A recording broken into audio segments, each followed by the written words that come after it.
Ukraine is suspending its justice minister over what it calls the biggest scandal since the start of the Russian-Ukraine war. Ukrainian officials say they discovered a high-level corruption scheme in the energy sector, including its state-run nuclear agency. It's alleged to include senior officials and President Zelensky's former close business partner.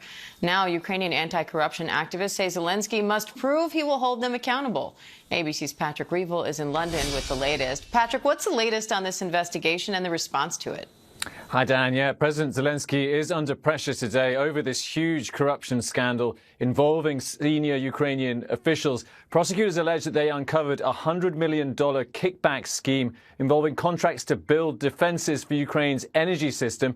As you said, today Ukraine's justice minister was suspended after he was implicated in the investigation. A former deputy prime minister is also a suspect, but intense scrutiny is most on a former business partner of Zelensky called Timur Mindic. Mindic is a long-time associate of Zelensky who was a co-owner of the president's former production company. And he's now accused of trying to exploit his connection with Zelensky. Now, we should say there is currently no evidence that Zelensky knew of this scheme or benefited from it, but he is obviously now under pressure to show that he will not cover for his associates. There is huge and growing anger in Ukraine over this scandal because it directly affects the country's power system at a time when Russia is destroying it and people are living with blackouts. Just in the past half hour, Zelensky has come out and said he will now insist on the resignation of the justice minister as well as also the minister of energy, and also saying he will impose sanctions on some of those involved. Perhaps that will mean he sanctions his former friend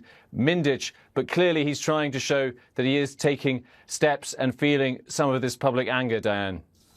Patrick, meanwhile, Russia's making advances on the southeastern front of Ukraine. What's the latest on the fighting, and how could this scandal impact the war? Yeah, Diane, as you say, there's been a lot of attention on the city of Pokrovsk in eastern Ukraine, the stronghold that Russia has been moving to seize. But recently, in the past few days, a very worrying situation for Ukraine has been developing on the southeastern front, closer to the city of Zaporizhia, where Russian troops appear to have managed to break through a point of the line there and advance into some villages. They seem to have advanced at least several kilometers, which by the standards of this war is very rapid. And there are a number of pro-Ukraine analysts and volunteers sounding the alarm, saying that Ukraine's defenses are not strong enough there.